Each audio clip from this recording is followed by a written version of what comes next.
Welcome to the Getting High on Leadership series featuring Paul Karasik. Paul is one of America's top management consultants helping leaders succeed. He is the author of 9 books, including Sweet Persuasion and Brilliant Thoughts and Provocative Questions. His insights appear regularly in major publications, and he is one of the most sought-after executive coaches. Paul founded the American Seminar Leaders Association and the Psychedelic Institute of Los Angeles. He is a popular speaker at national conferences and has been on stages across all 50 states and internationally. Paul's work addresses the question, how can we transform conflict in business into collaboration? With decades of experience in management, leadership, and psychedelics, he brings a unique perspective on personal and societal growth. In this series, we'll be discussing his latest book, Getting High on Leadership, The Leader's Guide to Higher Consciousness. We'll be exploring the concepts, techniques, and mindset required to revolutionize leadership. Hello, everyone, and welcome back to the series. My name is Sanchez, your host, and we are joined by Paul Karasik, author of Getting High on Leadership. We're making our way through the book, and we're finding ourselves in section 3 now as we get the tail end of this series.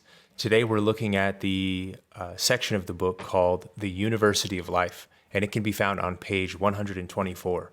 As always, if you'd like to follow along with us, you can follow the link below or in the show notes to grab an ebook for yourself. And Paul, welcome back, man. And what an important topic here today, discussing the University of Life. As we kind of alluded to before getting started, this feels like sort of a summation of everything we've talked about so far, with some general advice, but also maybe some challenges and a little bit of perception on what to take forward after digesting everything else we've talked about. Mm-hmm.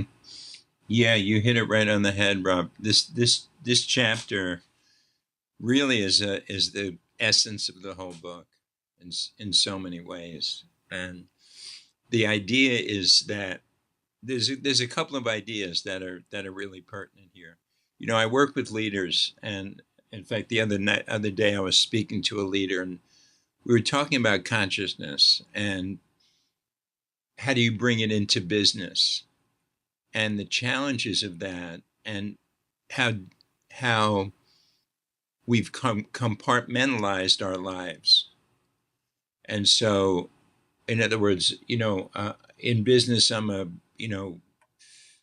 ferocious person, cutting deals that are self-absorbed and getting every penny I can and so on and so forth. Then go home or go to church on Sunday, and I'm, Mr. Good person, so that there's and to think about that, you really can't do that. You can't separate. If you're mean at work, you're mean.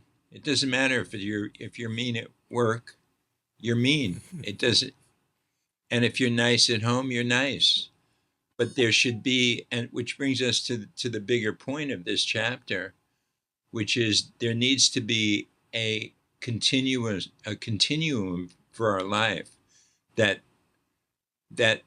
one of the biggest problems that we face is compartmentalization.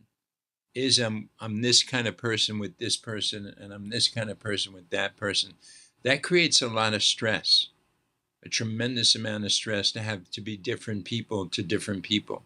Introduces this need for balance and remembering where you were, which mask to have on at the right time. I was never breeds inauthenticity, right? It does, and I was never a good liar because I could never remember, like you say, like what did I say to that person? Oh, change the story to that person, and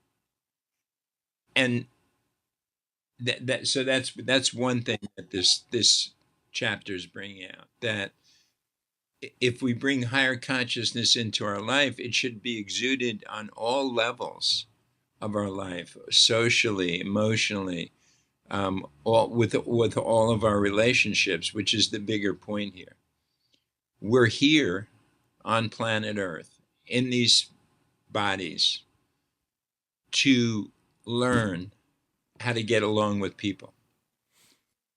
That's why we're here. That's the ultimate truth of it all. Otherwise, we would live alone, and nobody realizes. Some people live alone, but they're usually not the most healthy people that live alone. People that are integrated and happy and into life generally are in relationship with people, with their children, with their wives, with their husbands, with their friends. And we're here for that purpose. And here's the bigger meaning for this chapter. We're put into business. It's a university. It's a chance for us to learn those lessons of consciousness, of forgiveness, of let being more understanding, being more empathetic, being more I was just thinking in my own life how sometimes I know these things, but then something in business will come up where something's threatened or could be threatened or whatever the case may be, and how quickly I turn from what we're saying right now, which is this kind of universal awareness, this greater good mindset to all ego. What do you mean you didn't send the form in? Now we're going to be 2 days late. You're kidding me. Like, how could you do that? You stupid, these are, I don't say that, but that's what it can feel like sometimes. So, but that's what's going on in my mind. And I go, God, and this businessman I was speaking with the other day, he had a big heart and he had consciousness. And he was just saying, in my world, and he's in the real estate development world, which is a multi-million-dollar, every deal is a lot of money. And there's and everybody in that field, they're all into money, and that's all they care about. So he said, spending so much time on the material. That's all they care about. Yeah. And he's saying, I'm with you, Paul. I know that business is an arena. It's a university for us to work on the real stuff. The things I was just talking about. That's why we're here, is to refine ourselves, to learn how to get along better with people, to learn how to forgive ourselves and other people, to learn, that's why we're here. And that's what so now we have this great opportunity when stuff comes up to embrace all the stuff we're talking about. We talked about not taking a stand in this series, not taking a position and allowing for other positions to be there. That openness. That's what happens. That's the outcome when we approach this with a much broader perspective of just, what do you mean they can't ship till tomorrow? Or the flight was canceled, what, are you kidding me? Like, how can you cancel a flight? Go crazy now. Yeah, I think that one line that really sticks out to me here towards the end of that passage of yours, Paul, is that self-discovery is not exclusive to the weekend. I think that's kind of what the point you're really driving home here is, that exactly that kind of like evolution, that discovery, that kind of next step of who you are, actually, it doesn't stop just because you're putting on that Monday hat and sitting down at the work desk again, or rolling up the sleeves again. Where I think some people kind of can get into a routine where that weekday is sort of monotonous, and there's just this mundaneness to it that you don't look at every opportunity as like, hey, maybe this is the time to improve my leadership skills around that, or my communication skills around this. Where it's like, obviously easier said than done. I don't think we're arguing that any of this is easy, but it's definitely the perspective that we want people to adopt, I think, coming away from this. Yeah, the name of this section is called Integration. That's the title of this section. So how do we integrate that awareness into this situation now, and not flip oh, I'm a kind person. I like people and stuff like that. What do you mean? The truck won't be here till 3 o'clock. Get out there and go get, what happened to all that kindness and all that love and so on and so forth. And for me, as I become more aware, I see the dichotomy. I see, the split. It becomes really apparent. Like where someone is kind of they're being one person in one avenue and being another somewhere else, and you can see that crack where maybe they can't. Well, I see it in myself. I see, I'm talking the talk, but meanwhile, I'm treating that person like a thing, and saying, get it done, like whatever the case may be, or what do you mean you don't want to sign the deal? Whatever it is. I'm not coming at them with understanding about all the things we've talked about. You're me and I'm you. And consciousness is universal. It's not my consciousness. It's not, like all these things we've agreed to over the last 50 or 70 chapters, whatever we covered, now becomes threatened by real life. Like, oh yeah, like collaborative work, like you've stepped out of the classroom and now reality is here. Well, no, yeah. Well, the point of this chapter is reality is the classroom. You've been in it all along. You've been in it all along, but you have to see it as that, and not, being abused, or being taken advantage of, or, you have to say, wow, there's a lesson in consciousness here. I'm admitting that the most important thing in life is consciousness, but now it's this FedEx delivery that's not going to be here on time. Where did I go wrong? Like how did I go from, I want to change the world and change business and now it's like I'm this angry person because FedEx won't be here on time. That's what I'm talking about. That's what I'm talking about. And so when it comes up, it's a great opportunity. And as we get more conscious, in all aspects of our life, the contrast of how we know what's real, what the truth about the truth, versus this incidental transactional thing that's happening in front of it becomes very apparent. And you start to you don't get sucked into it. I'm really a great person except when you screw me over.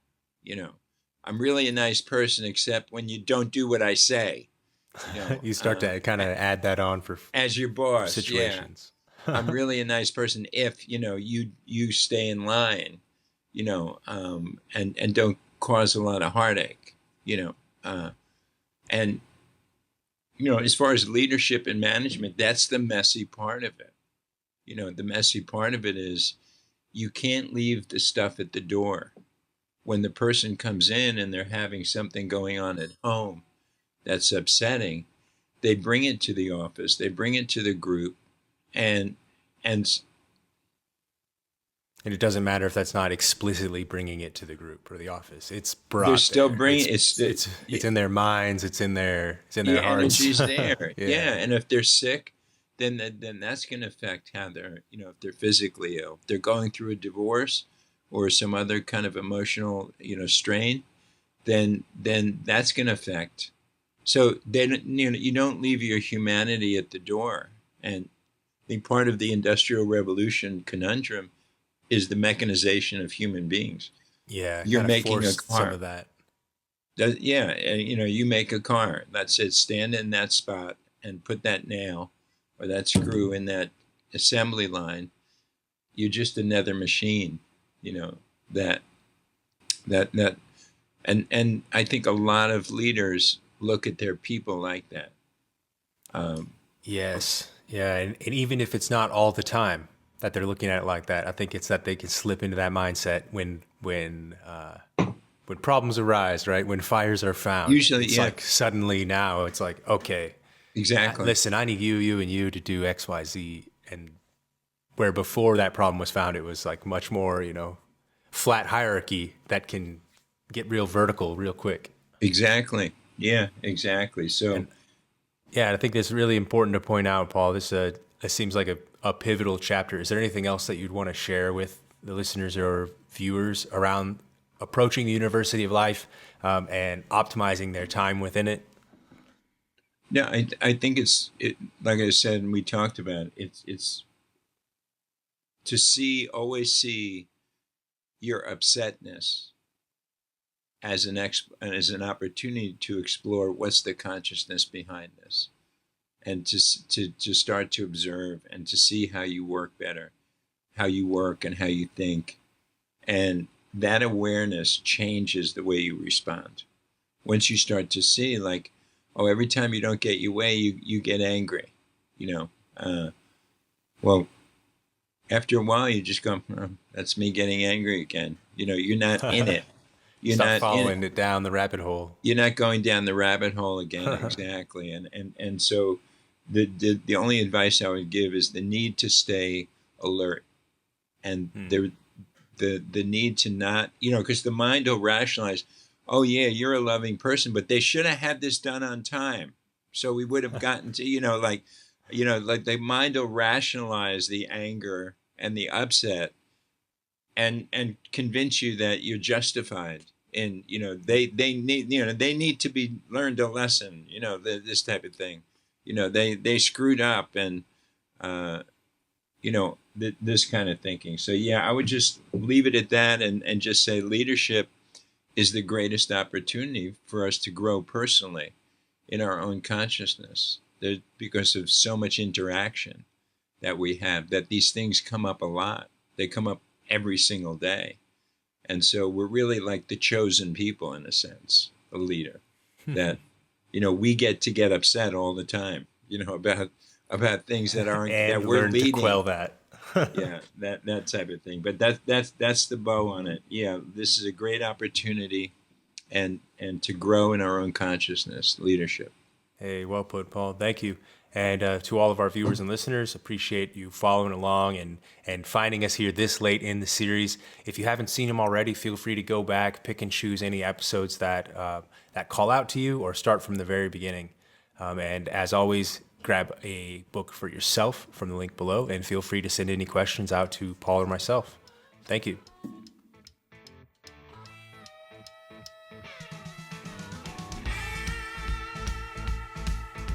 Thank you for joining us on this episode of the Getting High on Leadership series. If you have any questions, you can comment below or send them in via email to paul@paulkarasik.com. Follow him on Instagram at PK_The Conversation. Find out more at wholesalerinstitute.com and psychedelic-awakening.com. The Getting High on Leadership series is produced by Rob Sanchez and Apartment 113, which can be found at apartment113.com and followed on Instagram at APT_113.